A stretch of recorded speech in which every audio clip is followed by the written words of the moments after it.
கிறிஸ்துவுக்குள் மிகவும் பிரியமான சகோதர சகோதரிகளே, இயேசு கிறிஸ்துவின் நாமத்தினாலே உங்கள் யாவருக்கும் எனது அன்பின் நல்வாழ்த்துதலையும் வணக்கத்தையும் தெரிவித்துக் கொள்கிறேன். இன்றைய பகலின் குளிர்ச்சியான நாளின் தியான வசனம் நெகேமியா 9ஆம் அதிகாரம் 9ஆம் வசனம். எகிப்திலே எங்கள் பிதாக்கள் அனுபவித்த சிறுமையை நீர் கண்டு சிவந்த சமுத்திரத்தில் அவர்கள் கூப்பிடுதலை கேட்டீர். மகா சத்தமாய் ஓலமிட்ட ஜனங்களை லேவியர்கள் கண்டு, நீங்கள் எழுந்திருந்து அனாதியாய் என்றென்றைக்கும் இருக்கிற உங்கள் தேவனாகிய கர்த்தரை ஸ்தோத்திரியுங்கள் என்று சொன்னதுமல்லாமல், கர்த்தரை நோக்கி எந்த துதி ஸ்தோத்திரத்துக்கும் மேலான உம்முடைய மகிமையுள்ள நாமத்துக்கு ஸ்தோத்திரம் உண்டாவதாக. நீர் ஒருவரே கர்த்தர். நீர் வானங்களையும் வானாதி வானங்களையும் அவைகளிலுள்ள சர்வ சேனைகளையும் பூமியையும் அவைகளிலுள்ள எல்லாவற்றையும் சமுத்திரங்களையும் அவைகளிலுள்ள எல்லாவற்றையும் உண்டாக்கினதும் அல்லாமல் அவைகளையெல்லாம் நீர் காப்பாற்றி வருகிறீர். வான சேனைகள் உம்மை பணிந்து கொள்கிறது.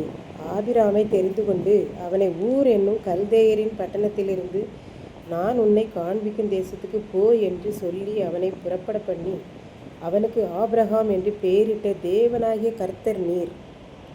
அவன் இருதயத்தை உமக்கு முன்பாக உண்மையுள்ளதாக கண்டு கானானியர், ஏத்தியர், எமோரியர் போன்ற அத்தனை சந்ததிகளையும் தேசங்களையும் அவன் சந்ததிக்கு கொடுத்தீர்.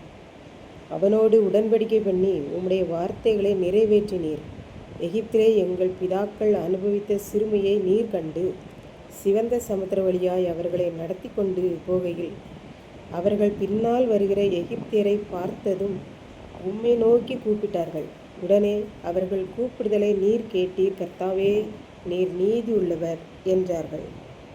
இப்படித்தான் 50 ஆண்டுகளுக்கு முன்னர் ஒரு ஏழை விதவை தாய் தன் ஒரே மகனை கஷ்டப்பட்டு உழைத்து படிக்க வைத்தார்கள். அவர்கள் இளம் வயதாக இருந்தபடியினாலே மகன் வெளிநாட்டில் போய் நன்றாக சம்பாதித்து வரட்டும், அப்போதுதான் நமக்கு பெருமையாக இருக்கும் என்று நினைத்து அவனை அனுப்பினார்கள். அவனும் அவ்வாறே சம்பாதித்து நல்ல பெயரை வாங்கி கொடுத்தான். பின்பு திருமணம் முடித்து சென்றவன் 7 ஆண்டுகளாக வரவே இல்லை. இந்த அம்மாவுக்கும் பலன் குறைந்து போய் கடைசியாக கண்கள் தெரியாமல் போய்விட்டது. அப்போதும் தன் மகனுக்காக ஜெபித்து கொண்டும் அவன் எப்போது வருவான் என்று எதிர்பார்த்து கொண்டும் இருந்தார்கள். ஒரு நாள் அவனும் மனைவி பிள்ளைகளும் குடும்பமாக தாயாரை பார்க்க வந்தனர். அவன் தாயாருக்கு சொல்லாமலேயே புறப்பட்டு வந்துவிட்டான். அவன் அம்மாவுக்கு கண்கள் தெரியவில்லை. ஆனால் அவர்கள் வீட்டு முன்னால் கார் நின்றது. அவர்கள் இறங்கினார்கள்.